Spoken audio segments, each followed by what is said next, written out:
Welcome to the Phil Steele Plus tour for the weekend of November the 11th. And up for you today, I've got 5 free selections, 4 quick hitters, and 3 of those FCS plays as well. The selections now 16-7 over the last 5 weeks. The quick hitters 12-6, and the FCS on the year now 16-11. All right, as usual, let's get to the selections and with complete reasoning behind each of them. And as you can tell, our top game of the week this week, we're looking at Auburn at Arkansas. And I'm calling it my last 4 weeks AGG game of the week this week. So let's take a look at this one a little bit closer. Now, if you take a look, by the way, the last 4 weeks AGG game of the week, 2-1, lost last week. But on the schedule, if you go look at the schedule for the last 4 weeks, let me click on that real quick. Click here and click here. If you take a look at the last 4 weeks, 6-4 last week, 16-6 over the last 2 weeks for those plays on the schedule. Remember, when you're looking at the schedule, and I'll show you how to get there once again, you click here. It's under the FCS menu. Click here to download the lines for all the FBS games. Here you go. Best bets are in green. And after the games are over, Kevin goes in, and if it's in black, that means the game won. If it's in red, that means the game lost. Those are your best bets for the week. I'll explain some of these other categories to you, but the last 4 weeks AGG now 20-14 on a year, but 16-6 the last 2 weeks. And that you would expect the last 4 weeks to get stronger as the season goes on because there's less mixing. In other words, after 5 weeks, you've got three of the similar games, 3 or 4. All 4 games are in the season, and then after 6 weeks, 2 of them drop off. After 7 weeks, 3 of them drop off, and then all of a sudden we get to weeks 8 or 9 and 10, like we did the last 2 weeks. There's actually 5 games gone and 4 games gone. Really gives you a good current pace of them. So keep in mind on this: 16-6 the last 2 weeks. A bunch of last 4 weeks AGG best bets up for you this week, but let's take a look at this one once again. We've got Auburn on the left because they're the visitor. We got Arkansas on the right because they're the home team. And if we take a look at the last 4 weeks, you see that Arkansas is a 106.1. Auburn is a 102.2. Add in a 4-point home edge for Arkansas. You're looking at Arkansas by 7.9. And they're only a 2.5-point favorite. So that's almost a full touchdown we've got the last 4 weeks. Now let's take a look at how these teams do. Look at Auburn. Auburn has been a very good home team, but not a good road team this year. They went into California at 230 yards offense. They went into A&M, had 200 yards offense. LSU, 293. Last week they played Vandy. I used them as a best bet in Inside the Press Box, and they did win, but that was Vanderbilt. And that's not really a road game. If you looked at the crowd for the game, and most Vanderbilt home games, the crowd split. It's not really a hostile crowd going against them. So in the 3 games that they've played in front of hostile crowds on the road, they've been outgained by 270, 202, and 43. So the numbers are even worse than this minus 89. Meanwhile, when you look at Arkansas, at home, they are plus 84 yards per game. On the road, minus 93. And they played the most brutal schedule of the season. They had to play 4 straight games away from home. LSU, Texas A&M, Mississippi, and Alabama, all away from home, all ranked teams. And they were beat up when they hosted Mississippi State here, and they lost 7-3. Then, if you look down here, they had a bye week to get fresh for Florida. I told you last week they could get fresh for Florida. They did. 481 yards offense, plus 87 yards per game. And look at this under the individual player stats. And right there, you just click right up here, get you the stats for each game all season. The key player for their run game is Rocket Sanders. Rocket Sanders came into the year. People were expecting close to 1,500 yards from him. He had 42, 0, 0, 0, 34, 15, 0, 0. Wasn't even playing. So all season long, Arkansas has not had Rocket Sanders. Look at this, 103 yards last week. They got Rocket Sanders. So that's a big plus for the Arkansas offense. Then when you look here at the need situation, Arkansas has already got 6 losses this year. They cannot afford another one. Now they finish with Auburn, FIU, and Missouri. And as I said, they play much better at home. Here they're at home against Auburn in a must-win situation if they're to keep their bowl hopes alive. They win these last 3, everything's fine. They're at a bowl game despite this brutal schedule. Auburn is at 4 losses, so they can actually afford to have 2 more losses. Got to figure they'll lose to Alabama. If they lose to Arkansas, all they have to do is beat New Mexico State, and they get to a bowl game. And let's face it, Auburn coming into the year, a bowl game would be a nice thing. So I think the situation says take Arkansas this. And by the way, I believe it is a situation play. I will look at it a little bit closer, but let's see how the situation plays are doing. 7-3 last week for the situation plays.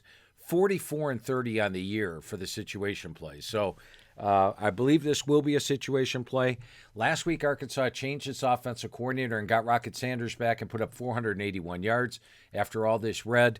Add it all up, your last 4 weeks, AGG, game of the week, we're going to take Arkansas minus 2.5 over Auburn.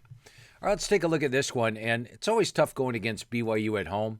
But you have this is what I'm calling my same record, but not the same team game. Iowa State and BYU are both 5-4 this year. But if you look at these two teams close, they are not identical. While the record may both say 5-4, look at all this red over here for BYU. In fact, they are minus 166 yards per game in Big 12 play this year. Iowa, meanwhile, is plus 2 yards per game. Not great, but about what you'd expect for a 5-4 team. And the last 4 weeks, look at this. BYU is playing at a 90.6 level. Jake Retzlaff has taken over at QB last week against West Virginia. 90.6. Iowa State's playing at 111.8 level. Remember, Iowa State started out the season slow. They did have close losses to Iowa and Ohio. But then they beat Oklahoma State, and that was Oklahoma State's last loss. Oklahoma State's been on a roll. And then they did lose the game to Oklahoma, but then they were a money machine, beating TCU, Cincinnati, Baylor, and last week came up short against Kansas, and in a pretty good game. It was a close competitive game when they had a shot at winning. I like the way Rocco Beck's throwing the football. Remember, at the start of the year, they lost their quarterback. They lost their top running back. They were down a whole bunch of key players due to those suspensions. Well, Sanders and Norton are emerging here at running back. Rocco Beck's throwing the ball well and a massive edge on defense, holding opponents to 68 yards per game below season average. But over the last 4 weeks, 130 yards below their season average. Meanwhile, BYU's defense, look at all this red. They're giving up 474 yards per game, 203 on the ground, 5.2 yards per carry, and allowing opponents 41 yards per game above their season average. And if Iowa State's holding you to 130 below your season average, and your season average is 298, that means BYU gets about 168. Well, let's look at the other side of the coin. BYU's offense is averaging 104 yards per game over the last 4 weeks, below what opponents allow. Iowa State's allowing 330. So once again, you're looking at 226 yards. You're looking at BYU getting about 200 yards for this game. So while the records are the same, and Iowa State is laying a touchdown on the road here. They're -7, -7.5. They've won their last 2 Big Ten road games. They went into Cincinnati and delivered a best bet winner for my Inside the Press Box newsletter, 30-10. And then they beat Baylor 30-18 by 12. And now they're taking on BYU, a team that's probably below those two teams. So overall, the last 4 weeks strongly on Iowa State. While both teams are 5-4, these two teams are not 5-4 squads. Minus 201 yards per game last 4 weeks, plus 43. We're taking Iowa State minus the 7.5 over BYU. All right, let's go to what I call the check the boxes game. This one checks all the boxes. We're going to put USC on the left. They are the visitor, and we are going to put Oregon on the right. Let's get over there. Oregon, okay. One thing I do want to show you, if you go to the Phil Steele Plus menu, this has tons of stuff for you to use. Team pages, average game grade rank. Let's look at the average game grade rank. Who's number 1 in the country right now? All the talk by the playoff committee, and by the way, this is a playoff committee-free zone. We do not talk playoffs. The committee is insignificant right now. We'll worry about it the last week of the season. Things will sort itself out. Oregon is 125.4. That's almost 3 points better than Michigan. They are playing. They are the best team in the country. USC's down here at number 24. So you have a team, Oregon, that's complete. They've got the offense. They've got the defense. And, something else I want to take a look at here. If we go to my Twitter, let's go there real quick and click here. I have got the Vegas power ratings up there. And the Vegas power ratings are very interesting in the fact that, okay, we're right here. Vegas power ratings are right here. Let's click on those. These have no, doesn't matter who beat who or where they beat anybody, but if Oregon played Washington this week, let's go take a look at that. Oregon lost to Washington, right? So all the AP voters have to rank Washington over Oregon. But if they played this week at a neutral field, Oregon's 132.7. These guys are 127.8. Oregon would be a 5-point favorite. These are Vegas's power ratings right here. They tell you who would be favored on a neutral field, who would be favored at home, and this is for the season. Alabama's been a steady climber, by the way. They're up here to number 6. But take a look at these rankings each and every week. It's yet another set of rankings, and they're right there on my Twitter account, or X, or whatever you want to call it. All right, let's get back to the team pages here now for this matchup. It's Oregon at, or USC at Oregon. We're going to click on the Oregon page over here. Once again, Oregon is number 1 in my AGG. They can run the football, 6.3 yards per carry. They can throw the football. Bo Nix right now would be my favorite to win the Heisman. 78% with a 25-2 ratio. And all they have to do is come down here and beat Caleb Williams and win against Oregon State at home. And then, of course, get a rematch win over Washington. And Bo Nix will vault to the top of the Heisman thing, especially if Oregon runs the table. Defensively, you cannot run on them. 97 yards per game, 3.2. You struggle to pass. They get after the quarterback. They are a complete team. USC, not such a complete team. Look at this defense the last 4 weeks, giving up 458 yards per game. They allow teams on the run. They just fired their defensive coordinator. They can't move the ball on offense. But the other things we're going to look at here and what all checks the boxes is the last 4 weeks AGG. Oregon is playing to a 126.2. They're playing to a 106. That's a 20-point difference. That would be a 24.3 advantage for Oregon. They're minus 15 here. The series, let's take a look at that. And when you look on here, all you have to do is click on the opponent, and the series pops up for you. And the one thing I want to point out about the series here is that the outright winner, if you look here, take a look at the green. That means that the team won outright, and if it's red, they lost. Look at how they match up over here. The outright winner has actually won 13 straight against the spread. So if you think Oregon's going to win the game, this series says 13 straight against the spread. And if you go through here and look at the favorites, and once again, this shows you the score of the game. If it's green, they won. If it's red, they lost. This shows you the line of the game. If it's green, they covered. If it's red, they did not cover. This over here shows you the home team. If the word is win, the home team won straight up. If it's lost, the home team lost straight up. If it's green, the home team covered. If it's red, the home team did not cover. Makes it very easy for you to look at things in the series history. Anyway, the favorite is 10-3 against the spread in this series. So we've got the series history. We've got the last 4 weeks AGG. Now let's go take a look at how USC does as an away dog. So we just click here. This is something we added. Now this box up top here, that's in your magazine, but all this other stuff, all these other angles are not in the magazine, but they're yours right here on Phil Steele Plus. So you can get the fact that USC is an away dog. Let's just take a look at them as an away dog. You could have looked this up in your magazine. 5-16 as an away dog. And I believe they've been an away dog here at Notre Dame. So 5-17 against the spread as an away dog this year. How about Dan Lanning at home? Let's take a look at his spread records. We'll click here to see last year. Once again, you could have flipped to your magazine page just as easy and got it. But their record, let's go to the record here. It makes it a lot quicker. We will click here and look at Lanning at home. Last year was 5-1 against the spread. Now, once again, if you go to Phil Steele Plus, and part of this thing is to show you all the features that are on here, the college ATS logs. Let's go there. We've got FCS logs, by the way. Every team logged right there every week. We've got NFL logs. You want to know who's covering, what the spread's been, it's there. But let's go to the college logs. And Oregon was 5-1 last year at home. Let's see how they've done this year at home. We're going to roll down to Oregon. Okay, Oregon at home, 6-1, 7-1, 8-1, 8-2, 9-2. Dan Lanning is 9-2 at home. USC is 5-17 as an away dog. And your clincher, And I can't show you on Phil Steele Plus because it's not here, but we've gone back and done the research.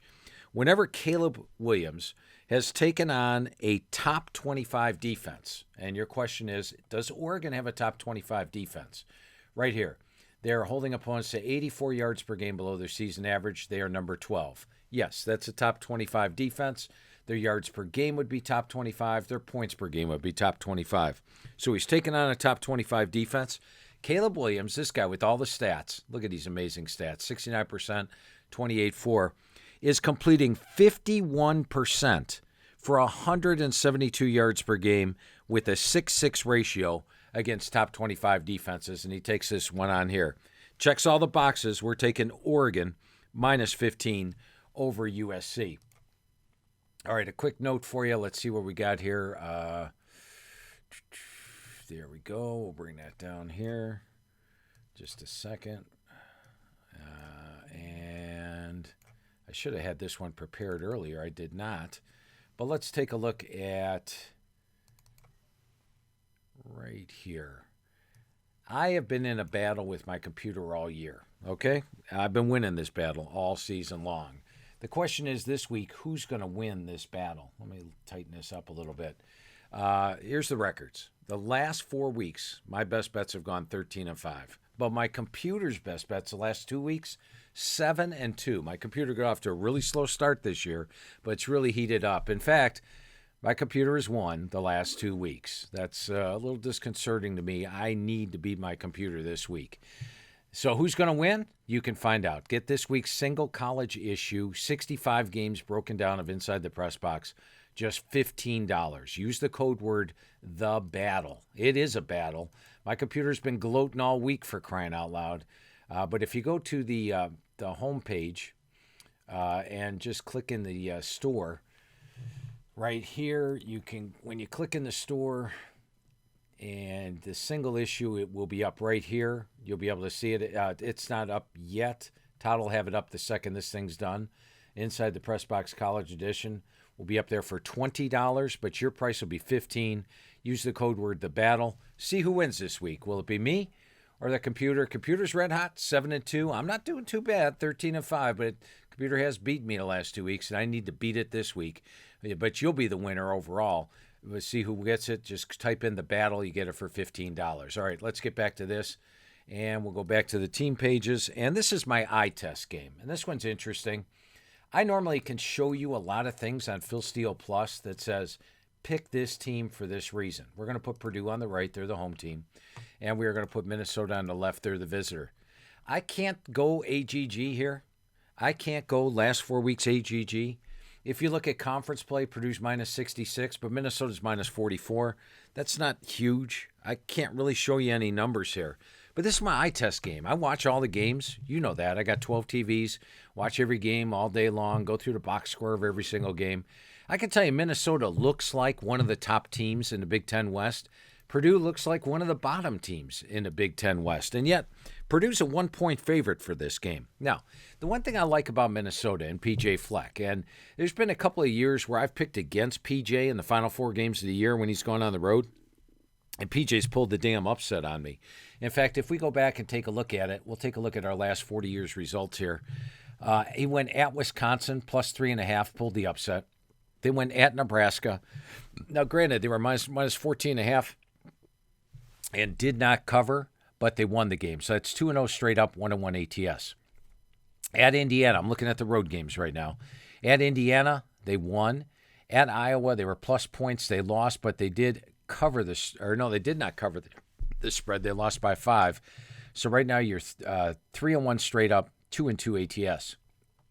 At Wisconsin, plus 12.5. Lost the game, but won against the spread. So that's 3-2 ATS, 3-2 straight up. At Nebraska, plus 9.5, pulled the upset. That's 4-2 straight up, 4-2 ATS. At Northwestern, they won outright, minus 15. So add it all up, they are 7-3 the last 10 road games late in the season, straight up in ATS, and in that span, they pulled 4 upsets. 2 more things I got going for you here. First of all, if we go back and take a look at the schedule that's up there on Phil Steele Plus, and once again, use these best bets I'm going to go in after I do Phil Steele Plus and update all the best bets for this week, so they will be updated by the time you finish this video. If you take a look at the revenge games, 3-2 last week, 33-11 on the year. Now, to qualify for a 3 revenge game, you had to be the favorite last year and lost the game outright. That's the only way you get to a revenge 3. Guess what? Minnesota qualifies. They are a revenge play this week. 33-11 for revenge plays on philsteele.com. And finally, let's take a look at the special teams. And these special teams rankings are updated weekly. They're updated for all you Phil Steele Plus members. They're up there. And if you look at the special teams for this one, something that might sway the outcome, Minnesota's number 60 in my special teams. Purdue is way, way, way down here. Where's Purdue? Number 128. So if it comes down to special teams, we've got the edge. The eye test tells me there. We got revenge. The numbers aren't there, but Minnesota, this is their time of year. They play well on the road as a late in the season. I'm taking the Minnesota Golden Gophers +1 over Purdue. Your final one, final selection, but I've got the quick hitters. I got the FCS coming up, is my conference yards per game of the week. And for this one, we are going to put North Carolina on the right. They're at home. And we're going to put Duke on the left. They are on the road. So we got that going. First thing I want to point out in this one, it looks like I moved this a little bit. Let me move that back over. Oops. Go back over to that. Here we go. All right. North Carolina is plus 103 yards per game in ACC play. Duke, despite their record, is minus 96 yards per game in ACC play. So you have a team that's clearly dominant in the ACC versus another one gets outgained. And I pointed this out numerous times on my radio shows, things like that, is that Duke's defense had been great point-wise, 7-7-7. But look at this. They gave up 422 yards to Clemson. Against Notre Dame, they gave up 381. Against Florida State, they gave up 420, 351, 400. And that's the thing I want to point out about last week's game, Duke against Wake Forest. We can go back and take a look at that. Wake Forest actually had a 400 to 267-yard edge. Wake probably should have won that game, but Duke ended up pulling it out and gives them a win. In my mind, a fake win, a misleading final. So we got that going for us with North Carolina this week, is that Duke is off a misleading final. I like to go off against teams like that. And the other thing I want to point out here is that my Inside the Press Box newsletter did use Florida State over Duke in this one and Louisville over Duke in this one and delivered a couple of winners. Pretty easy, especially at Louisville won 23-0. So my conference yards per game of the week is to take North Carolina minus 14.5 over Duke. All right, let's get to your quick hitters. Before I get to the quick hitters, one last thing. I brought it up last week. I'll bring it up this week. If you'd like to have access to all this information on Phil Steele Plus, it's $99. But since you took the tour with me today, just $49. Comes out to a little more than $3 a week for the rest of the year. That's all the way through the Super Bowl. You get access to the FBS, FCS, and even the NFL. Just type in Tour Plus 49. It's basically half off. And it's my way of saying thanks for taking the Phil Steele Plus tour with me today. All right, let's get to your quick hitters. We're going to line up Virginia Tech on the left and Boston College on the right. Now, last week, my computer, nice pick by the computer, 7-2 run, had Louisville minus the points over Virginia Tech, and that was an easy winner. And the one thing about Virginia Tech that we've really noticed this year, let me put Virginia Tech on the left, BC on the right, BC is at home, is that Virginia Tech struggles on the road. Their wins have been at home, but at Rutgers, lost by 19. At Marshall, lost by 7. At Florida State, lost by 22. At Louisville, lost by 31. They are minus 100 yards per game on the road, plus 135 yards per game at home. Boston College has a good run game.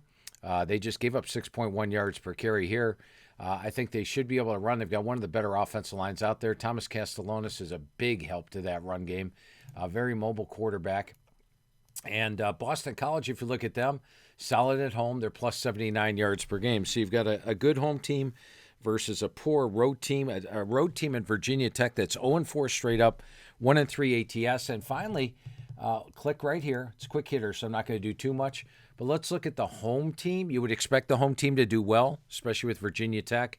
Enter Sandman at home. Look at this. Their home team is covered, won straight up and covered the last 4 meetings. So that's another thing we got going for us. We're going to go with Boston College I'm surprised they're the underdog. They're +2. I would have favored BC by 3. So take Boston College +2 at home over Virginia Tech as your quick hitter. All right, next one up, Memphis on the left and Charlotte on the right. Now, Memphis is contending for the American title this year. That is good. Charlotte is barely winning games. So that's why Memphis a 9.5-point favorite for this one. Probably you would have expected Vegas to have been a double-digit favorite here, but they're not. And why is that? Sometimes Vegas knows what they're doing. A couple things we look at here. Memphis in conference play is actually minus 17 yards per game, right there. Charlotte in conference play is plus 33 yards per game. Now, you wouldn't think it. This team over here is 3-6. This team over here is 7-2, yet they're minus yards per game, giving up 478 yards per game. The difference is the defense. Charlotte's defense is allowing in conference play 303 yards per game. Memphis 478. Now, Memphis no doubt has the offensive edge. No doubt about that. Hennigan and Watson did get banged up last week for Memphis, something to think about. And only one win in AAC play this year has been by more than 9 points. They're laying 9.5 here. You got a 9-point win, a 3-point win, and a 4-point win. They did beat UAB heavily on the road. But this is a Charlotte team that's been playing a lot of teams close. Last week they upset Tulsa. They played East Carolina within 3. They've had some close games this year. The YPG is strongly there. We're going to take Charlotte plus 9.5 over Memphis. All right, let's line Mississippi State up on the left, Texas A&M on the right. One thing, this is another one of those games where I like to go game by game and go, okay, that was a good game. Oh, not a good game. Good game, not a good game. It was an even game. When I do that with Mississippi State this year, tell me they're good game.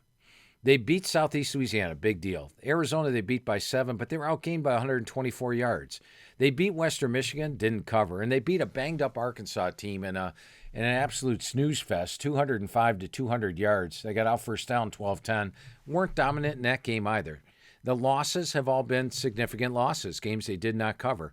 They really haven't played a good game all year. Will Rogers has been out. Let's go check the individual stats, see how long. He's been out the last 3 games. Chance he could return here, but might not. They took the red shirt off Chris Parson. He's a freshman. He's the future. You may see Chris Parson, now that he can play, he's got the 4 games left. I'm thinking he starts this week. So that would be a young quarterback going on the road to Texas A&M. So I've got a lot of games where I'm nonplussed or thinking that's a bad game. I have not come upon a good game from Mississippi State. Meanwhile, A&M has had good games. They blew out Arkansas. They blew out Auburn. They beat South Carolina. We left a lot of points off the board there. Look at this. They had a 354, 209-yard edge. They blew out ULM. They blew out New Mexico. And look at their losses. Alabama, Tennessee, and Mississippi, all in the top 15. The losses are by 6, 7, and 3. They led Mississippi. They led Alabama. And I'm not sure if they led Tennessee. There was a punt return touchdown that got it to 20-13. But this is a very good A&M team. And if you look at the yards, they are plus 72 yards per game in conference play. They're minus 76. Now, they are a revenge 2 play. Why are they a revenge 2 play? Well, let's take a look at the last 40 years' results and look at last year's game. A&M lost to Mississippi State last year, 42-24, but they were plus 4. They were not favored. That's why it makes it a revenge 2 play. You have to be favored and lose outright to be a revenge 3 play. I'll get the record on the revenge 2 play, see how they're doing. I'll update that this week. So I add it all up. I think you have a really good A&M team that's really good at home versus a Mississippi State team that has not played a good game all season. I'll take Texas A&M minus 18.5. They need a feel-good game. They only have Abilene Christian on deck. I like the Aggies in this one. And finally, let's take a look at your this is going to be my rivalry dog play of the week. I'm going to pick a rivalry dog each week. As you know, this time of year, the saying is there, you can throw the book out. It's a rivalry game. And it has played true to form a lot of times. This game might be one of them. We're going to put Florida State on the right. We're going to put Miami on the left. Now, Miami comes in here with a poor record. They've actually dropped 3 games this year. The Georgia Tech game is a game they just didn't kneel down on, doggone it, or else that would have been a win. The next week, they led North Carolina 17-14, but they were -4 in turnovers and lost. And then last week, they had a 292, 231 yard edge, 19 to 12 first down edge, but -2 in turnovers. Now, the only disconcerting thing, if you look at the individual player stats, is that since Tyler Van Dyke came back from injury, he's got an 0.5 ratio. But if Tyler Van Dyke returns to form, where he had a 16-6 ratio early in the year, Miami's a dangerous team. They have one of the best offensive lines in the country.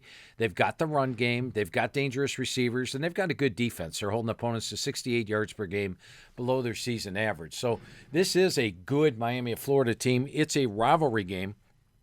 And now let's look at the history here. When we click on the history of the game, we see, look at all these upsets. Here's a couple of numbers for you.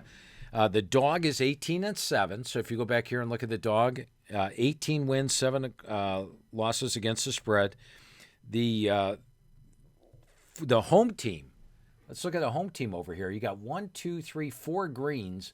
1, 2, 3, 4, 5, 6, 7, 8, 9, 10, 11, 12, 13.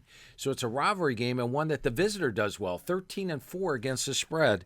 And another thing I want to point out, and something to look at, it's something that I've noticed throughout the years. This time of year, you see teams play with unbeaten pressure. There was a couple years ago, I think 2 years ago, that all the teams that were in the top 6 or 7 of the playoff thing, all were trying to stay unbeaten. All you think, okay, they're going to blow them out. So everybody thinks they're going to blow everybody out and try to get style points. But what happens is the line gets inflated. They play tighter. They know they can't lose. Miami, Florida's got nothing to lose here. So you got this team playing with nothing to lose. Florida State's going to be playing a little bit tighter. Unbeaten pressure has seen a lot of underdogs cover and pull upsets. So I may have an unbeaten pressure play again next week. So add it all up. Your fourth quick hitters, Miami of Florida. You're getting over 2 touchdowns, 14.5. All right, let's go to my boy Chris here. Now, Chris went 1-2 last week, but he'll bounce back. He's 16-11 on the year. Had good reasoning behind the plays. Sometimes that happens. But we're going to put the FCS thing on the right here. We'll put this FCS on the left. His first game is Albany against Stony Brook. Chris likes these red-green games, likes the domination, so let's put Albany over here. They're playing on the road against Stony Brook. And, you know, if you're doing FCS football, I don't give a 3-point edge. I don't think Stony Brook is going to have a crowd that is going to intimidate Albany. So maybe give them a 1 or 2 point home edge. But look at this. You got green over here. You got red over here. It's all throughout the lineup. It is a red-green game. And a couple things now. Albany is 7-3. They're ranked number 25 in the country. They do need style points to impress the voters in this final game just to make the playoff. In conference play, they're plus 100 yards per game in the CAA. These guys are minus 159 yards per game. These guys do not allow you to run the ball on them. They do. They're giving up 5 yards per carry. They can't run the ball. They can. You got a lot of good things going for you. The last 4 weeks, AGG has this one 84.8. Let's throw a 1 point home. Let's give them 2. What the hell? 54. You're looking at Albany by 30, and the line is 20.5. Now, once again, Chris always points out, he's putting it out here at 20.5. These are soft numbers. These are from 5 dimes. It's the only number that's available right now are these 5 dimes lines. And that's all that we have available for us right now. If the line moves 3, 4, 5, 6 points, still play it. He still likes Albany. Last 4 weeks says they should be favored by 30. Last year when these two played, Albany beat Stony Brook 59-14, so they beat them by 45 last year. We're going to use Albany minus 20.5 over Stony Brook. All right, let's take a look at this next one. It's Tarleton against Abilene. Of course, all of you guys were lining this one up. I'm sure it's been at the Albany, I should say. I'm sure all you guys were talking about this one at the water cooler all week. Tarleton State, right? Tarleton State, that's who it is, against, is this Abilene? Oh, no, they're playing Abilene Christian. Okay, so Abilene Christian. I don't even know who these teams are playing, but you know what? I'm about to become an instant expert on both teams because I've got Phil Steele Plus. And with Phil Steele Plus, now I know everything about Abilene Christian in this game. And what Chris wants to point out is that Tarleton in Southland Conference play is winning their games by 11 points per game. Meanwhile, Abilene Christian is minus 6 points per game, but Abilene Christian's minus 155 yards per game in conference play. Tarleton is plus 11. That's a nice advantage to have. And look at this last 4 weeks. You talk about a team that's in good current form versus one that's not. And a great reason to use this last 4 weeks at the bottom here. It just takes into account these last 4 weeks. And, of course, the average game grade is something I rely on, not just about the score of the game, but the yards rushing, yards passing, defensive rush, defensive pass. It's all added, plus the opponent and where the game was played. It's all in there. You could have the exact same stats against Bama and the exact same stats against ULM, and it would have a much different AGG. It would give you the much better performance for what you did against Bama. So the AGG is important, but look at this last 4 weeks. They are playing at an 85.2 level, plus 162 yards per game. They are minus 104 yards per game and playing at a 60.4 level. Look at the Central Arkansas game. They won by 2. They lost to them 52-17. Look at South SF Austin. These guys beat them by 42. These guys beat SF Austin by 7. You have a much better team. Guess what the line is on this game, right? 10, 17? It's 2.5 for crying out loud. I'm taking Tarleton State minus 2.5. I think our boy Chris is onto something with this one. 85.2-60 in the last 4 weeks. All right, the Ivy League play of the week, 3-1. Chris doing a good job there. I told you we have an FCS magazine, gives you a complete write-up on every team. When you look at these FCS pages, they not only have, we're going to put, by the way, Penn on the left, and we are going to put Harvard on the right. These FCS pages take you back. You could look at all these years. You've got individual player stats game by game in every year. It's all at your fingertips for every team. Plus, if you want spread records, look at this. Now, the magazine gives you the last 5 years logs, but here's your last 6 years logs. 2017, we've been tracking the spread on the FCS. Nobody else does this. We have it for you. So you got Penn against Harvard. Penn is plus 9.5. Penn is 4-0 straight up in ATS on the road. They beat Colgate, Bucknell, Columbia, and Yale. I like that. They're playing really good on the road this year. In fact, they are plus 170 yards per game on the road, only 27 at home. The last 4 weeks, they're plus, let's see what we got here. Last 4 weeks, they are plus 92 yards per game. Okay, actually on conference play, this is the thing I really want to point out. Conference play, they're plus 102 yards per game. And Harvard, that is Harvard, right? Yep, Harvard is just plus 4 yards per game. So you got to like that. You almost feel like Penn's the better team here. Last week, Harvard actually benched their quarterback. Let's look at the individual player stats and see that. Look at this. DePrima was the QB. He struggled here, and they said, you know what, we're going to go with Jaden Craig as our QB. Now, Craig put up big numbers, but that was against Columbia. Everybody puts up big numbers against Columbia. So you got instability at QB for Harvard. Penn's largest loss this year, they lost by 3. They lost by 4. They're getting 9.5. So while these teams are close spread-wise, you've got a team that's much better yardage-wise in conference play, and they're getting 9.5 points. Chris's Ivy League play of the week is to take Penn plus 9.5 over Harvard. He writes the Ivy League for the magazine. He studies the magazine or studies the Ivy League each and every week. So hopefully this be a nice big winning week for Chris. I think it will. I like all 3 of those plays. All right, there you go. 5 selections, 4 quick hitters, 3 FCS plays. Let's have another big winning week, huh, guys? And good luck to you this weekend. I hope all your bets come through for you.